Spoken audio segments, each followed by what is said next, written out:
Christophe Barbier et Mickaël Darmon. Bonjour messieurs. Bonjour à tous. Et ravi de vous retrouver comme à chaque édition spéciale pour les élections. Alors vous êtes tous deux journalistes, je le rappelle, éditorialistes politiques. Dans 10 minutes, nous serons également en compagnie du politologue Arnaud Benedetti. Mais donc d'abord un bilan avec vous, messieurs. Second tour des élections législatives, un bouleversement à l'Assemblée nationale à l'issue du second tour donc de ces élections. La coalition des partis qui soutiennent Emmanuel Macron ensemble ne disposera que d'une majorité relative dans l'hémicycle. 245 sièges. Christophe, c'est un désaveu pour Emmanuel Macron. C'est un désaveu clair pour Emmanuel Macron et pour le programme qu'il pourrait porter. Les Français ne voulaient pas d'un macronisme aux mains libres. Il n'aura pas les mains libres. Maintenant, c'est quand un pays semble ingouvernable que c'est intéressant de le gouverner. Emmanuel Macron avait promis une nouvelle méthode. Il va être obligé de l'inventer et de l'appliquer. Une méthode fondée sur la négociation, le compromis, le consensus, à l'Assemblée nationale bien sûr, puisqu'il n'a pas de majorité, mais aussi dans le pays, avec les partenaires sociaux pour les réformes sociales, avec les collectivités locales pour la réforme des territoires. Ce que Emmanuel Macron avait promis de faire lors de sa campagne présidentielle, les Français, à partir d'hier, l'obligent à le faire. Finalement, on peut peut-être considérer que c'est un progrès démocratique. Pas besoin d'adopter le mode de scrutin proportionnel. Les Français ont élu une assemblée assez représentative de ce qu'ils sont, assez proche du rapport de force du premier tour de l'élection présidentielle, et finalement, peut-être adaptée à la recherche d'une union nationale sur les réformes majeures. Alors, on va parler des défis, bien sûr, d'Emmanuel Macron. Deux gros groupes se distinguent, la NUPES et également le Rassemblement national, qui fait une percée historique, Mickaël.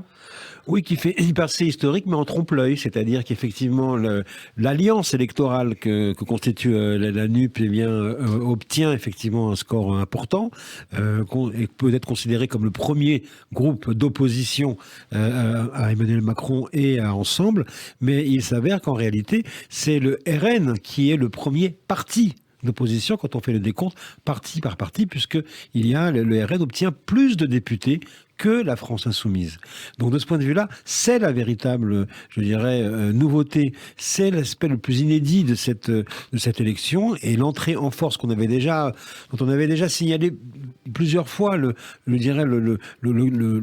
possibilité comme étant celle qui contourne le scrutin majoritaire et permet une irruption, une entrée en force du RN dans l'Assemblée nationale change totalement la donne. On est depuis hier soir entré non seulement dans une crise politique, mais également on change de système. C'est-à-dire qu'on va rentrer maintenant dans un système effectivement de coalition, de recherche de majorité au gré à gré, de nouvelles manières de gouverner, de nouvelles manières de trouver des députés pour faire passer les textes.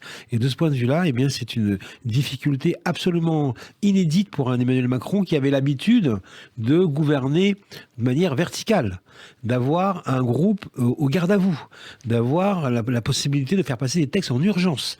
Maintenant, il va falloir évidemment prendre beaucoup plus de temps pour faire passer chaque texte, et ça, de ce point de vue-là, c'est effectivement une donnée totalement nouvelle dans la culture et la vie politique française. Et ce sera l'occasion d'en parler justement avec notre invité Arnaud Benedetti. Alors si on entre dans le détail des chiffres, 133 députés selon la NUPES, pour la NUPES, 72 pour la France insoumise, 26 pour le Parti socialiste seulement. C'est aussi une déroute pour le PS.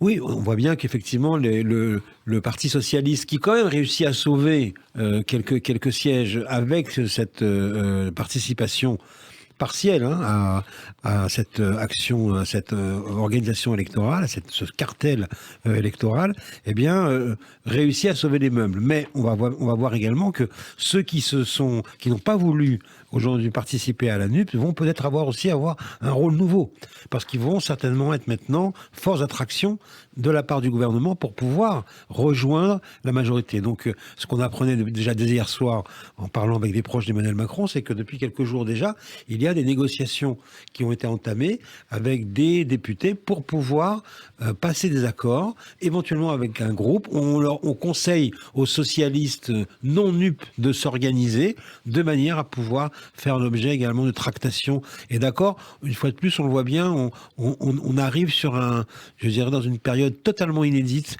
vis-à-vis de la manière de gouverner. Et la question même se pose, aujourd'hui, Emmanuel Macron peut-il gouverner cette assemblée et au-delà le pays.